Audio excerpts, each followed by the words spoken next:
Given a sorted array, remove the duplicates in place such that each element in this array appears only once and return the new length.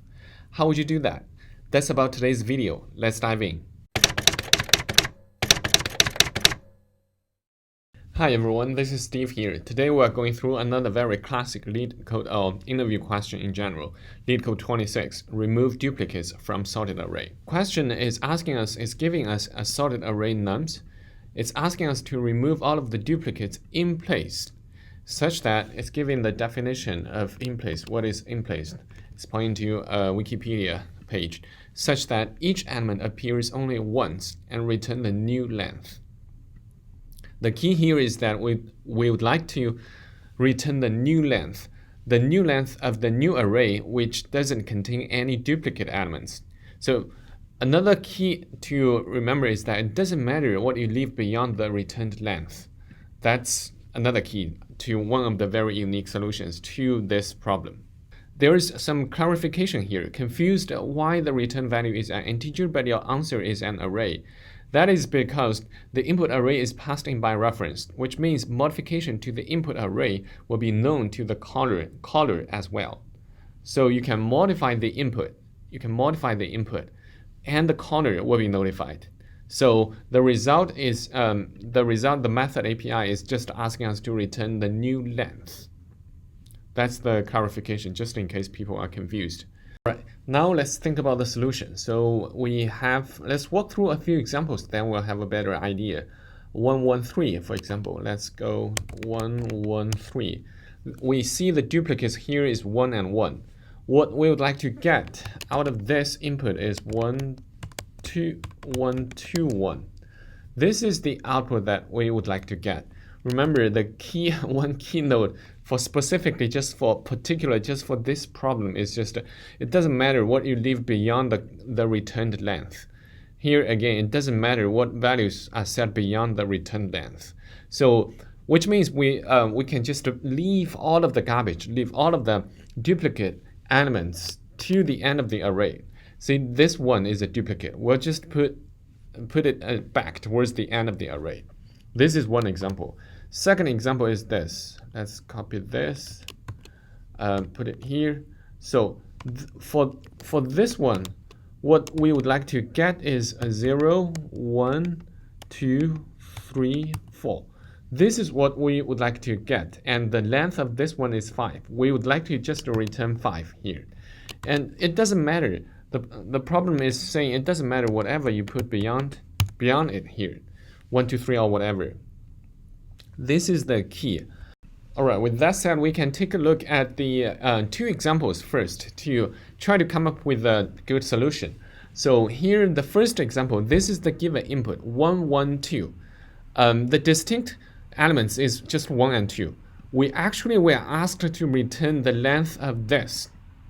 So we put 2 into this position, which the element with value 1 is currently holding. So basically we use 2 to override this one. And we can just throw this one away or whatever. It doesn't matter. And then let's look at the second example. Remember, for this one we said we just move think about, we can say we have a couple pointers, 1 or 2 pointers. We have one pointer, just keep looking for the next distinct element. Once this pointer finds the next distinct element, it's just going to move it towards the correct position. Move it forward to the correct position, right? Okay, let's go through the second example. The second example, we're given this. Let me undo the format and highlight it. So this is the second example. We're given 0, 0, 1, 1, 1. Okay, so think about the 2-pointer technique. We keep one pointer on this position. See, this one is always pointing at the current distinct elements. All of the elements that the first pointer has been pointing at are all distinct. The second element will just keep moving towards the end, which means the second pointer is trying to find the next distinct element until it reaches the end of this array, which possibly contains duplicate elements. So whenever the second element moves is trying to find whatever that is currently iterating on, try to match that against the slow pointer the first pointer was pointing at. So the first pointer is both of them. So the first pointer begins at here, and the second pointer will begin at the second one. So here, first it checks whether this one equals to this. If it equals, it doesn't do anything because this is a duplicate. And when it finds, oh, this one, it doesn't equal to the one that's being pointed at by the slow pointer, by the first pointer, then it's going to move this one towards this position, right? So this one becomes 1.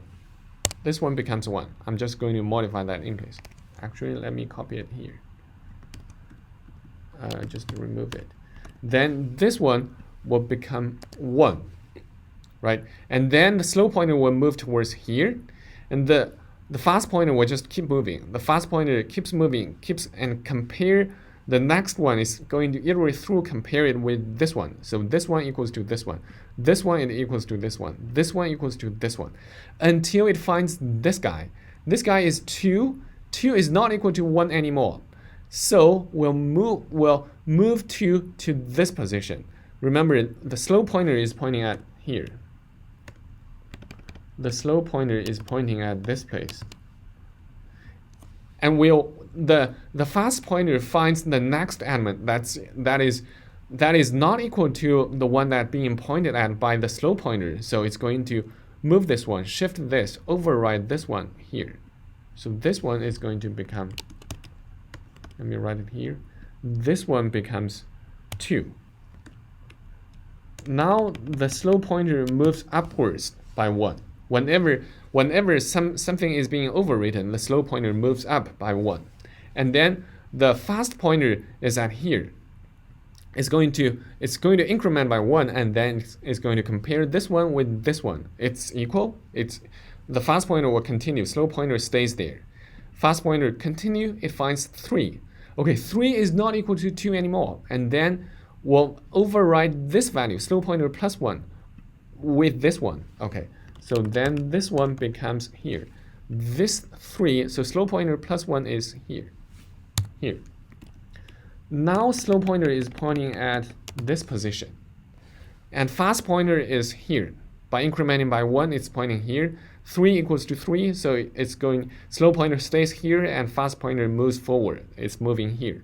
Oh, this fast pointer is not equal to 3, and then, okay. What's going to happen is, slow pointer is pointing here, plus 1. This value is going to be overwritten with this value, 4. And now fast pointer is finished. It reaches towards the end of the array. So we're just going to return. And this is the length that we're going to return. 0, 1, 2, 3. This is the length we're going to return. And as the problem describes, it doesn't matter. It doesn't matter what values are set beyond the returned length. So it doesn't matter. This part is purely garbage to this problem and to the caller, to this function. It doesn't matter to them. So that's the solution to this problem. Basically, we can use the 2-pointer technique. 1 pointer pointing towards, so at this moment, at the end, the slow pointer is pointing here. Slow pointer is, we can use 2-pointer technique again. 1 pointer, we'll just call it slow pointer, is always pointing at the current distinct elements. So up to this point, all of the elements before the slow pointer are all guaranteed to be distinct. And the fast pointer will just keep moving forward whenever it reaches a duplicate element, until it reaches the end of the array. That's the algorithm. I hope it all makes sense. This is very particular to this problem.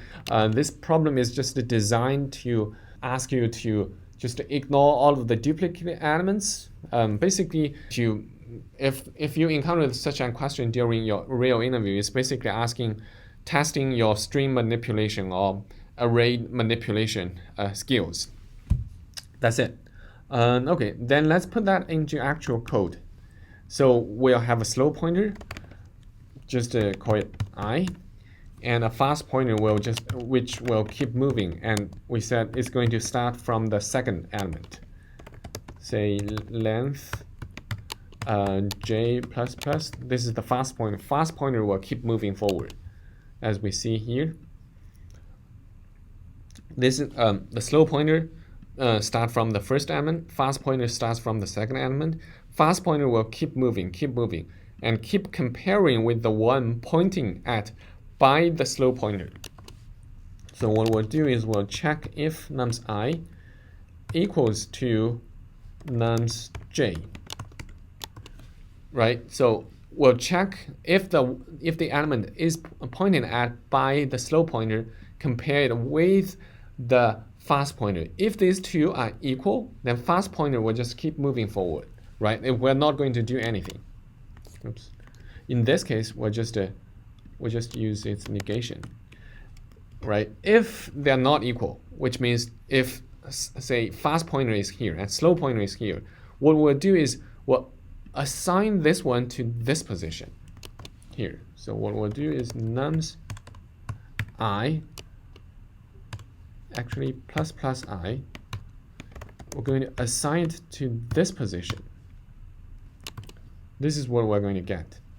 So we assign this one to here. After this, we need to increment I.